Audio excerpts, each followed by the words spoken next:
الرحمن الرحيم مالك يوم الدين إياك نعبد وإياك نستعين اهدنا الصراط المستقيم صراط الذين أنعمت عليهم غير المغضوب عليهم ولا الضالين آمين. الحمد لله رب العالمين وبه نستعين على أمور الدنيا والدين والصلاة والسلام على أشرف الأنبياء والمرسلين سيدنا ومولانا محمد وعلى آله وصحبه أجمعين. اللهم صل على سيدنا محمد محيي النفوس صلاة تسعدنا بها في جميع الدروس وعلى آله وصحبه وبارك وسلم. سبحانك لا علم لنا إلا ما علمتنا إنك أنت العليم الحكيم ولا حول ولا قوة إلا بالله العلي العظيم. رب اشرح لي صدري ويسر لي أمري واحلل عقدة من لساني يفقه قولي. اللهم علمنا ما جهلنا وذكرنا ما نسينا وانفعنا بما علمتنا واجعلنا من المخلصين. اللهم افتح قلوبنا في طلب العلم وارزقنا الإخلاص فيه والعمل به والنشر به حتى يأتينا اليقين. اللهم افتح قلوبنا فتوح العارفين وفقهنا في الدين وعلمنا التأويل وآتنا بفضلك أفضل ما تؤتي عبادك الصالحين وجعلنا من الذين يستمعون القول فيتبعون أحسنه. ربنا آتنا من لدنك رحمة وهيئ لنا من أمرنا رشدا. وصلى الله وسلم عليه وعلى آله والحمد لله رب العالمين. Amma ba'du. Baik yang dimuliakan Tuan Pengerusi Majlis Ustaz Naim Rosli, juga yang dihormati dan dimuliakan Bunda kita, seluruh AJK Majlis Program dan juga tuan-tuan, puan-puan, ibu-ibu, ayah-ayah yang dirahmati Allah sekalian. Baik, Alhamdulillah kita berada pada penghujung lah kita punya bacaan kita ke atas kitab ni, atas risalah ni. Jadi hujung tak hujung sangat lah, 70 muka. Saya duk main tu, kita tahu dah kita kena hak hujung. Kita duk harap mereka ambil hak kita. Tak rupanya tak, kita nak kena ambil hak mereka. Duk pesan dah tu, baca lajak tak apa. Tadi hak hujung saya tak teruk. Tak rupanya nak teruk di saya. Lepas ni saya tak boleh ambil hak hujung lah. Ambil hak depan selamat.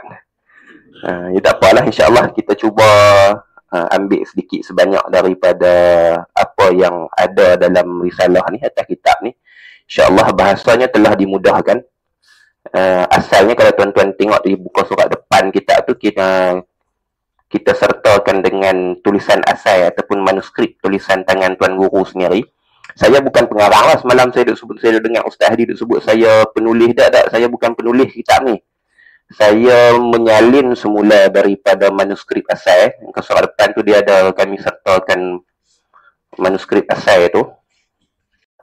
Muka dia tak ada nombor X111. Nak baca lagu mana atas ni? X111 ni. Situ ada tulisan asal dia. Sebelum daripada muka surat 1 tu. Sebelum daripada muka surat 1 tu teks asal dia dalam tulisan tangan lah.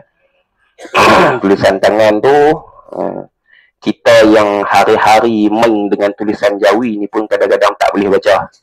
Kadang-kadang tu memang berhenti seminggu ataupun lebih sebab sangkut tak faham dia punya tulisan tu. Tulisan tangan, lepas tu ada hak kembang dengan ayat, lepas tu ada hak potong-potong-potong dan sebagainya lah. Jadi mengambil kesempatan untuk berkhidmat dengan karya-karya ulama-ulama kita, maka saya ambil tanggungjawab untuk menyalin semula, kemudian memastikan kesahihan teks-teks tu dengan rujukan asal dalam bahasa Arab dan sebagainya. Kemudian datanglah dalam bentuk yang Jawi, kemudian dirumikan dan dimudahkan bahasanya. Kalau tuan-tuan baca yang asal yang Jawi dalam tulisan Jawi itu, dia lebih pekat Kedah dia. Jadi orang Kedah insya-Allah boleh baca lah. Tapi orang yang bukan Kedah ni dia susah sikit nak baca. Ada setengah-setengah tempat tu memang Tuan Guru Haji Bakar Palestin ni dia sangat bangga dengan kekedahan dia lah. Dia bahasa Kedah piau punya. Lepas tu dia campur dengan orang putih sikit tulisan Jawi. Tapi bahasa orang putih, payah baca lah. Kami pun pusing 2-3 kali nak baca lagu mana apa kono ni, teka, jumpalah insyaAllah yang betulnya, rujuk balik dengan anak murid dia, dapatlah. Dia ada dalam tulisan asal tu, dia ada standard dalam tulisan Jawi. Dia je standard sin, ta, nun, dal, ro, ta. Standard. Standard. Ada tahu belakang standard. Sebab dia tak eja betul-betul ardi tu. Apa yang dia sebut, itulah yang dia tulis. Piau kedahnya. Lepas tu dia ada order dalam bahasa tulisan Rumi, tulisan Jawi, order. Alif, waw, ro, dal, ya, ro. Order. Order lah bahasa Kedah kita, order lah. Baginda mengorder.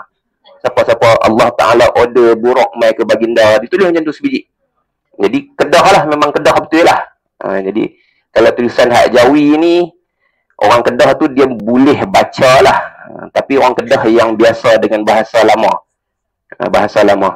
Sebab order tu bukan order kita tempah ni, bukan lah. Order orang Kedah hantar. Bukan tempah.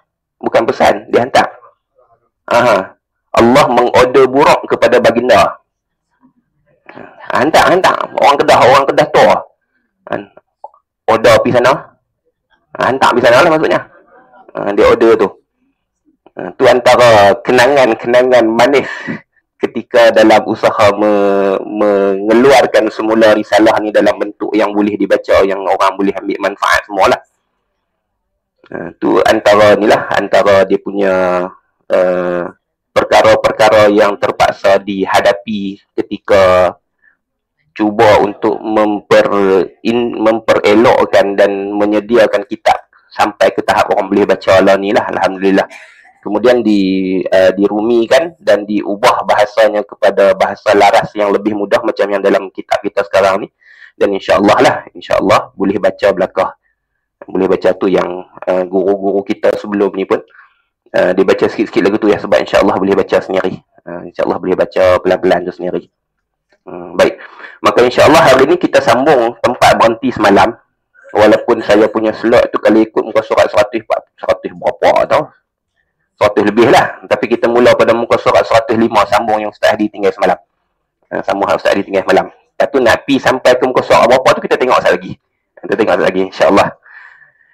Baik.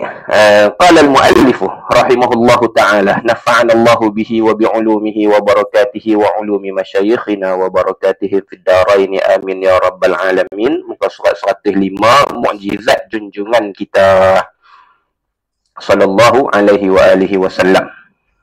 Itu. Baik, sebelum saya terlupa, macam yang disebutkan oleh guru-guru kita sebelum ni, antara yang disebutkan bahawasanya asbabul mahabbah itu salasah. Sebab-sebab lahirnya kecintaan terhadap sesuatu ataupun seseorang tu dia datang daripada 3 aspek. Kan kita bincang lah, Ustaz Adi pun sebut semalam, Ustaz Harun Nizam pun dah sebut sebelum tu dan sebagainya. Yang pertamanya kerana kesempurnaannya, yang keduanya kerana kesegakannya, yang ketiganya kerana jasa dan baktinya lah. Asbabul mahabbah salasah, li jamalihi, wali kamalihi, wali nawalihi. Kamal, jamal dan nawal. Dan kalau kita tengok struktur kitab ini, dia membawa kepada struktur yang sama. Kecintaan itu datang daripada 3 aspek ataupun daripada 3 sudut. Yang pertamanya daripada kesegakan, jamal. Kesegakan ni daripada rupa paras, fizikal, termasuk juga dengan nasab, juga masuk dalam kesegakan seseorang. Dia bukan benda yang kita boleh repair. Memang Allah yang tentukan macam tu. Kita tak minta lahir daripada keturunan mana-mana. Tapi hak tu ditentukan oleh Allah Subhanahu Wa Taala. Maka kita tengok kitab ini bermula dengan nasab macam yang dibaca oleh Syekh Nazrul pada malam pembukaan bacaan kitab kita kan. Nasab dan seterusnya, keluarga baginda dan sebagainya. Maka itu begitu juga dengan sifat-sifat zahir baginda, rambut baginda macam mana, rupa baginda macam mana, mata baginda macam mana, pertuturan baginda macam mana dan sebagainya.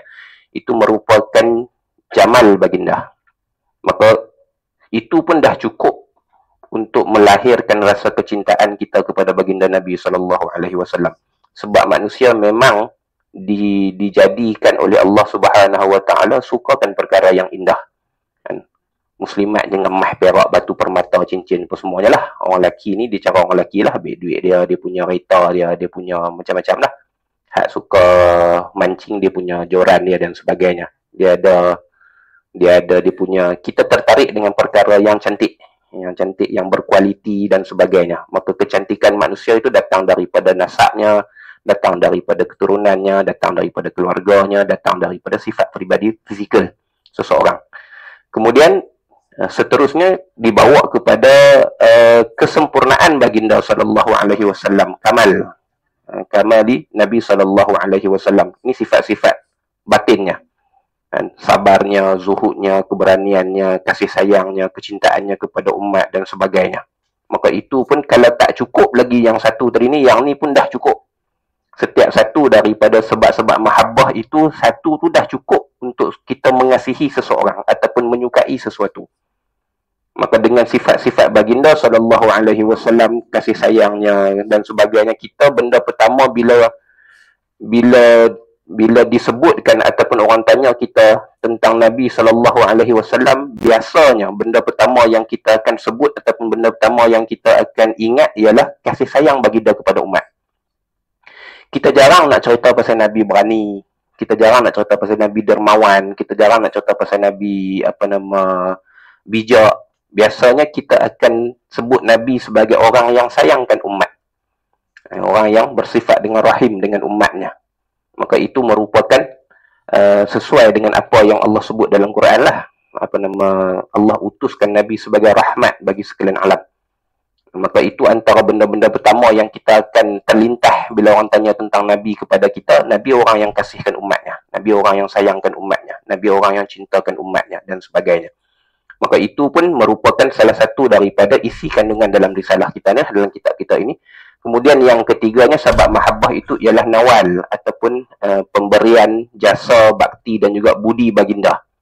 Maka itu pun merupakan kecintaan, sebab kecintaan kita kepada sesuatu. Maka pada baginda Nabi SAW, ketiga-tiga asbab kecintaan itu ada pada baginda. Kesempurnaan daripada sudut rupa paras fizikal dan keturunan serta keluarga, sifat baginda yang sempurna daripada sudut zahir dan batin, dan juga segala jasa dan bakti baginda kepada umat, semua tu ada pada baginda. Maka satu persoalan yang sukar untuk kita jawab bila mana dikenali baginda dengan cara yang sebegini, tidak lahir rasa mahabbah kepada baginda Nabi SAW. Ini satu benda yang menghairankan. Maka, tapi kalau tak tahu benda-benda ni, sukarlah untuk menzahirkan kecintaan kepada baginda. Nak tumbuh rasa cinta, rasa rindu pada baginda itu sukar. Maka sebab itulah, lebih-lebih lagi pada musim maulid ni, banyak majlis-majlis dan program-program yang diadakan untuk memperkenalkan baginda kepada umat. Maka dalam risalah ini, memang macam tu susunan dia. Mulakan dengan kesempurnaan baginda, jamal baginda, keserakan baginda, kemudian sifat-sifat zahir baginda dan batin baginda, kamal baginda, kemudian menceritakan tentang apa yang baginda lakukan kepada umat, bakti, jasa baginda dan sebagainya. Mudah-mudahan dengan habisnya bacaan kita ke atas risalah ataupun kitab ini, Allah menumbuhkan dan membesarkan kecintaan kita kepada baginda Nabi SAW. Itu situ. Baik, bismillahirrahmanirrahim. Mukjizat junjungan kita sallallahu alaihi wasallam. Bermula mukjizat baginda sallallahu alaihi wasallam umpama banyak sekali, sekira rasul-rasul yang lain pun tidak sebanding dengannya. Adapun faedah diberikan mukjizat kepada mereka itu, maka ialah kerana menundukkan hati-hati umat kepada kuatnya beriman manusia kepada mereka dan kepada